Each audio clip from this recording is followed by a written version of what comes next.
Alors mes premières impressions sur Fabrice lors de la découverte, oh bah, elles ont été hyper positives.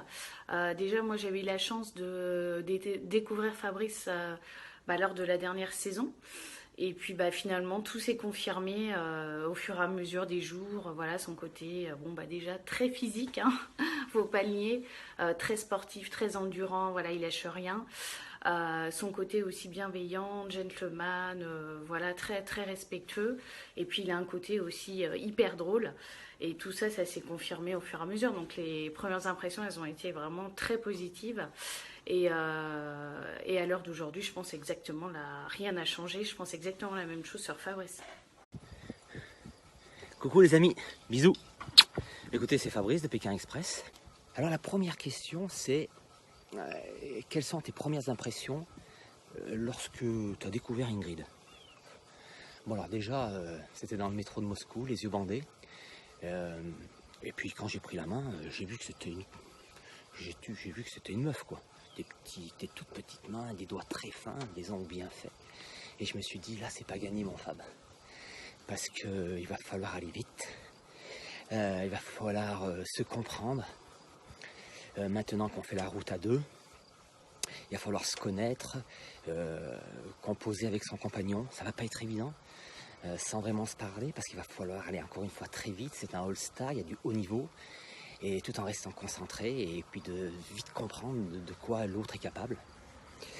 Mais encore une fois, j'ai été agréablement surpris après quand j'ai pu enlever mon bandeau et que j'ai pu mettre un visage en fin de compte sur ses mains, sur ses doigts et sur ses yeux. Revolver. C'est une très belle rencontre avec une très belle personne dans une belle aventure. Voilà. Et à l'heure actuelle, pour ma part, je reste ami. On se contacte régulièrement. Elle a sa vie, j'ai la mienne.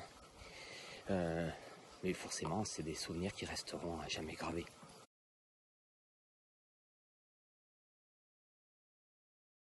Avec Fabrice.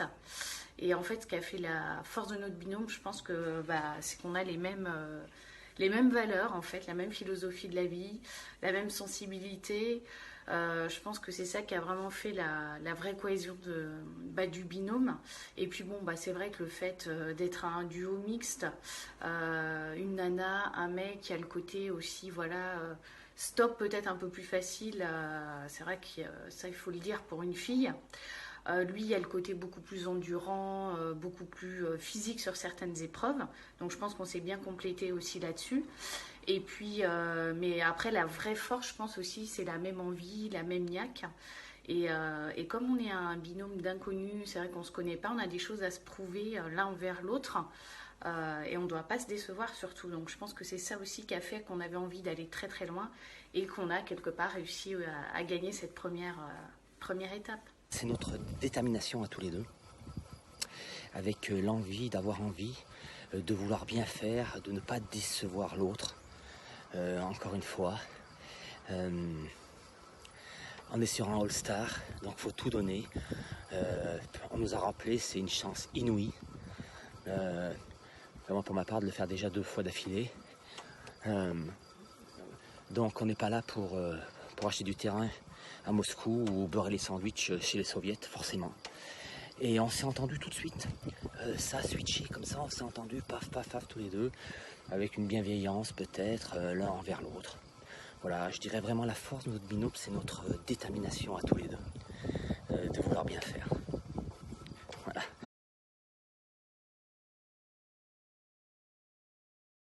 Faire de faillotage une fois de plus à Fabrice.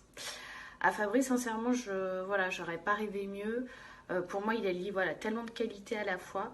Et vraiment, ce que j'ai aimé avant tout chez lui, c'est voilà, ce respect. J'aurais vraiment pas aimé tomber avec quelqu'un d'antipathique, de malveillant. Et là, vraiment, non, franchement, je pouvais pas espérer mieux. Après, forcément, on se fait toujours des films un petit peu en tête, on ne sait pas à quoi s'attendre, etc. Et si par exemple j'avais dû voilà, choisir ou autre, forcément je m'étais imaginé un sportif, hein, puisque moi à mon époque, bon bah Nico, il n'était pas très sportif. J'avais pensé à Mehdi et à Steve. C'est vrai que j'aurais aussi bien aimé. Ça m'aurait aussi fait plaisir de, voilà, de tomber sur eux et j'avais pensé à eux. Mais Fabrice, c'était un super cadeau en tout cas. Moi, pour ma part, vous l'avez. Alors, c'est comme une recette de cuisine avec 2 ingrédients. Vous mélangez un petit peu de Briac avec sa fougue et sa jeunesse, avec Vamos. Et le deuxième ingrédient, vous mélangez avec un petit gris, avec son charme et prête à tout. Pour pas me décevoir, prête à tout donner. Et là, vous l'avez, votre binôme idéal. Vous prenez un peu des deux, vous en faites un magnifique. Et voilà. Donc pourquoi pas une 3e fois avec ce binôme là.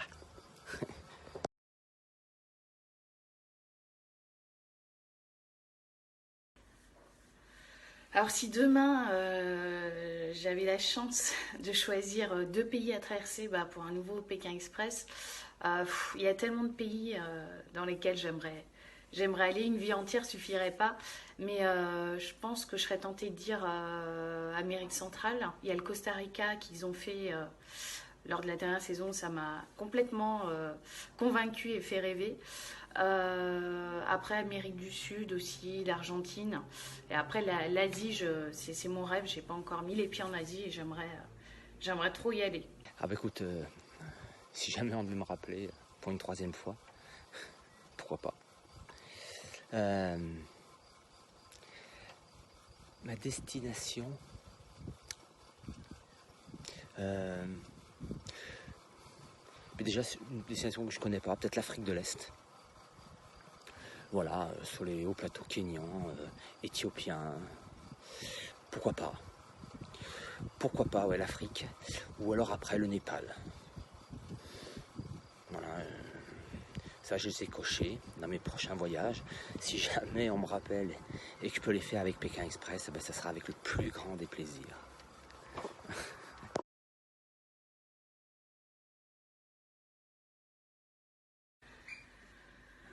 Après, concernant nos nuits, nos soirées, les repas, qu'est-ce qui a été le plus dur?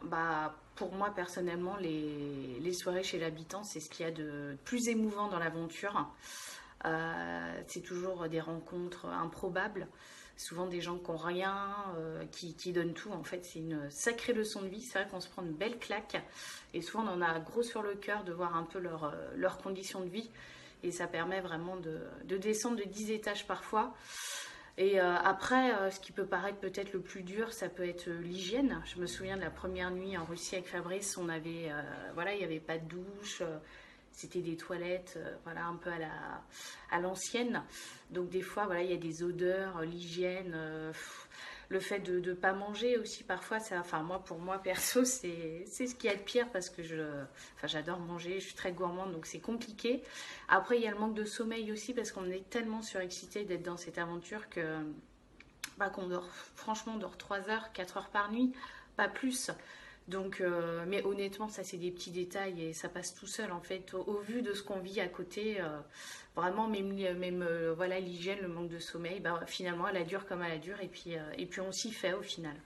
Moralement, c'est de n'être jamais satisfait, de vouloir toujours et toujours bien faire, n'avoir encore une fois aucun regret et de se dire on aurait pu faire comme ci, comme ça, sans arrêt à se poser des questions. Et ça, moralement, c'est assez difficile parce que ça reste une aventure même relativement stressante. Moralement. Enfin, en ce qui me concerne. Voilà, alors on fait les choses naturellement, encore une fois, comme on les sent. Après, le tout, c'est de ne pas avoir de regrets et de ne pas vivre avec ça. Voilà. Il y en a certains qui hantent nos nuits. Après, ça passe, ça revient. Voilà, c'est partie de l'aventure aussi. Et c'est comme ça, c'est Pékin Express.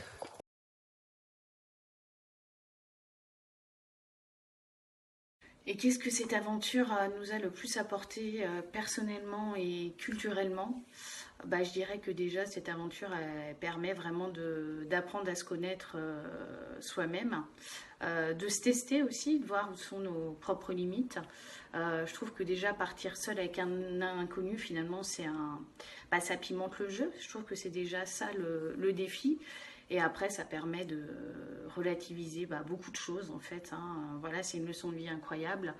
Euh, Voyager, ça permet aussi de s'ouvrir aux autres, hein, de se débrouiller. Et je pense que quand on est capable de faire Pékin Express, on est capable de vraiment tout faire. Et comme diront beaucoup de candidats aussi, c'est vrai que Pékin Express, ça se vit et c'est difficilement racontable en fait. C'est compliqué de l'exprimer car c'est un ascenseur émotionnel en peu de temps, c'est très intense. C'est trop d'émotions d'un coup et quand on rentre, souvent, on met du temps, on met beaucoup de temps à s'en remettre parce que bah, tout nous paraît très fade en fait au retour.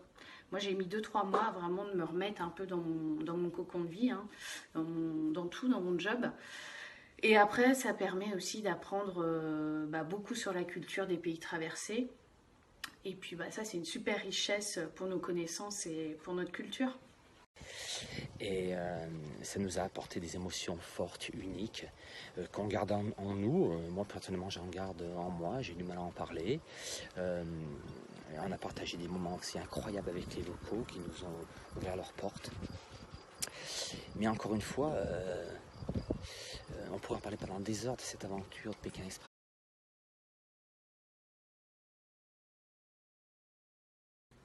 Alors pourquoi Pékin Express et non koh Alors déjà, je pense que Pékin Express, c'est une aventure humaine. Voilà, c'est une aventure humaine avant tout, avant même d'être une compétition, même si on sait qu'on est dans une course, hein, forcément. Il y a des concurrents, mais je trouve, perso, qu'il y a un peu moins enfin même beaucoup moins il y a moins le côté stratège que dans koh. Et la chance de Pékin Express, c'est qu'on puisse visiter énormément de pays, de lieux, que koh en reste statique. Voilà. C'est le côté un peu plus stratège de koh qui m'attire moins tout simplement. Et après, ça doit certainement être génial à vivre. Par contre, koh c'est pour le coup, c'est vraiment de la survie. Je pense que c'est peut-être plus dur que ça doit être plus dur que Pékin Express. Voudrais-tu participer à l'émission koh? Ah ben non, je vais te dire franchement non. Pour la simple et bonne raison, c'est que déjà, je sais ce que je dois à Pékin Express. Ben ouais, déjà de m'avoir donné une chance une fois, c'est fabuleuse. 2 fois, c'est exceptionnel. Donc aller refaire un casting à côté, déjà sur une chaîne concurrente, c'est France Télévisions. Je sais ce que je dois à M6. Voilà. Et puis encore une fois, je suis plus dans cette dynamique, dans cette énergie qui est parfois des fois toxique, où il faut faire des coups bas. Je suis pour les jeux, j'adore jouer, m'amuser sportivement, mais à la loyale, et j'ai du mal un peu avec les coups bas, sans arrêt, se crêper le chignon. Donc si je devais la faire, pour une raison ou pour une autre, je resterais forcément, je pense, en retrait, je ferais le job. Mais je ne me mêlerai pas de prendre des décisions. Et ça, à mon avis, la production, ça les intéresse pas du tout. Ce qu'ils veulent, c'est du sensationnel, ils veulent que les gens s'engueulent. Et là, franchement, je suis absolument plus dans cette énergie-là. Donc Pékin Express me convient tout à fait. Parce que même s'il y a 8 binômes à la bagarre, on n'est pas obligé de se voir, de se rencontrer. On est tous les deux, on fait notre aventure à deux, sans forcément se préoccuper des autres. Et en évitant les coups bas, les coups tordus. Voilà. Non, franchement, koh non. Pékin Express, il me rappelle. J'ai mes 2 valises de prêtes. Je pars tout de suite.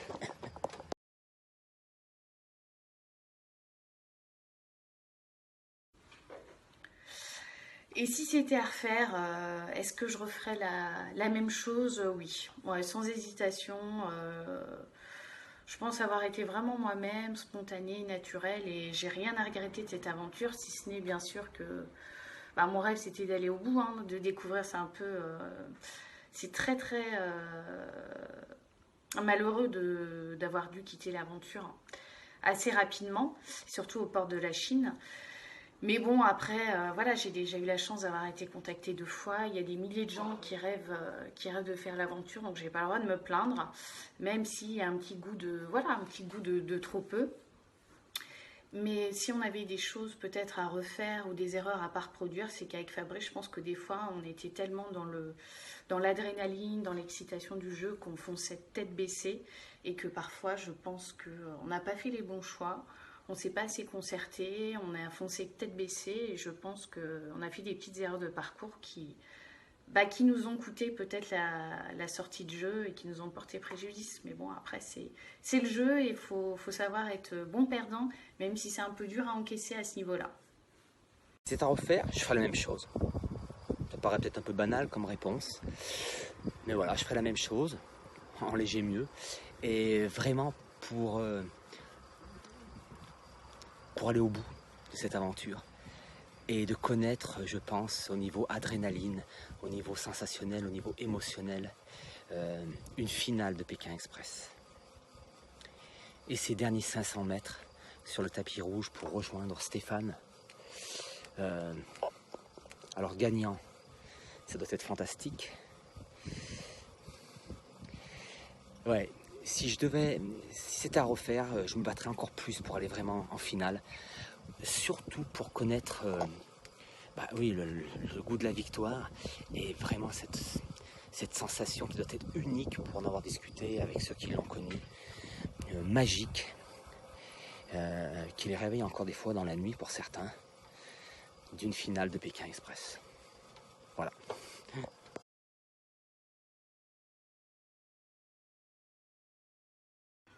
Donc voilà, en tout cas, merci de m'avoir accordé toutes ces petites questions qui m'ont fait hyper plaisir, qui m'ont en plus occupé une petite partie de la journée puisqu'on est tous confinés chez nous.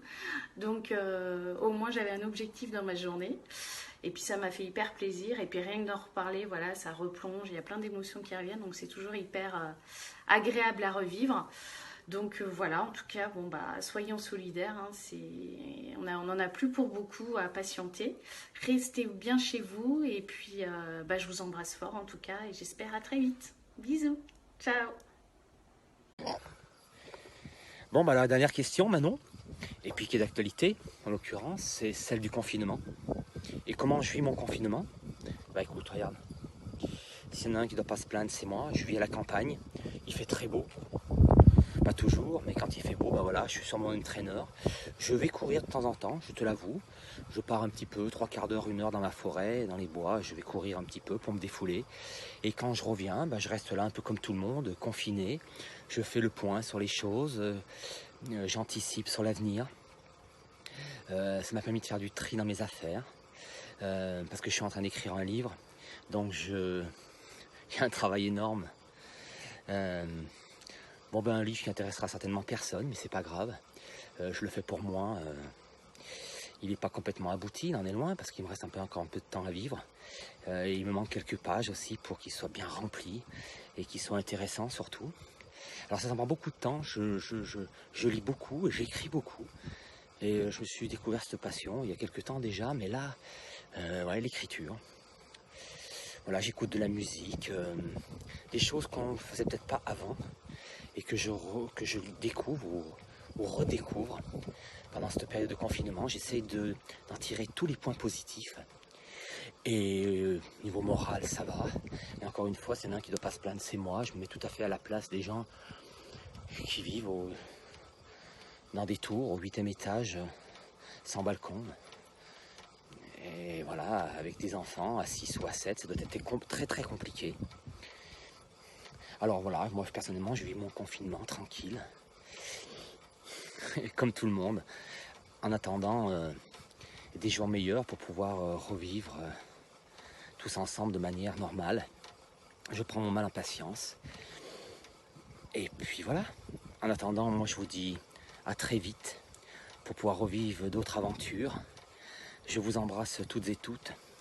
Merci à toi Manon pour cette belle initiative, pour ce blog. Et puis, très impatient de voir ça. Good job, à bientôt les amis, gros bisous. Ciao.